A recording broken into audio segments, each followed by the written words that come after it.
केंद्रीय निवासी आश्रमशाळेला 21 वर्षापासून अनुदान मिळालं नसल्यानं धाराशिवच्या लोहारा तालुक्यातील भातगळी येथील आश्रमशाळेच्या संस्था चालकासह शिक्षकांनी थेट देशाच्या राष्ट्रपती द्रौपदी मुर्मू यांना पत्र लिहिलंय। पत्र पाठवून शिक्षकांनी इच्छा मरणाची परवानगी मागितली आहे। गेल्या 21 वर्षांपासून शिक्षक विना वेतन ज्ञानदानाचं काम करतायत। या हिवाळी अधिवेशनामध्ये आम्हाला न्याय मिळावा अशी मागणी शिक्षक आणि संस्था चालकांमधून होती।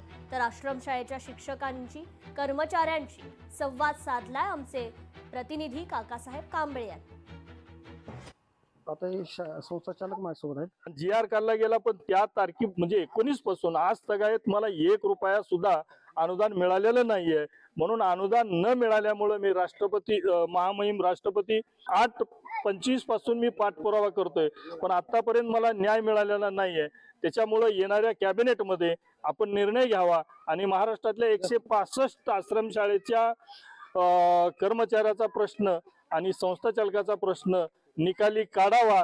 जर येणाऱ्या कॅबिनेटमध्ये जर आपण निर्णय नाही घेतला तर मला आणि आम्हा ह्या सगळ्या कर्मचाऱ्याला जगण्यात काय उपयोग आहे, मग जगावं कसं? आम्ही आमचे देहांत प्राप्त करण्यासाठी आम्ही एक त्यांना निवेदन दिलं आहे, आत्मदानाचा इशारा दिलेला आहे। जर आमच्या 165 आश्रमशाळेतील कर्मचाऱ्यांचा वेतनेतर अनुदानाचा प्रश्न नाही सुटला तर आम्हाला कुठेतरी आमचं जीवन संपल्याशिवाय मार्गच नाही। का तर पैसा असेल तर आमचा पोट भरणार आहे, नाहीतर भरणार नाही। जर वेळेस हात जोडून विनंती आहे, पण येतंय थांबा जरा।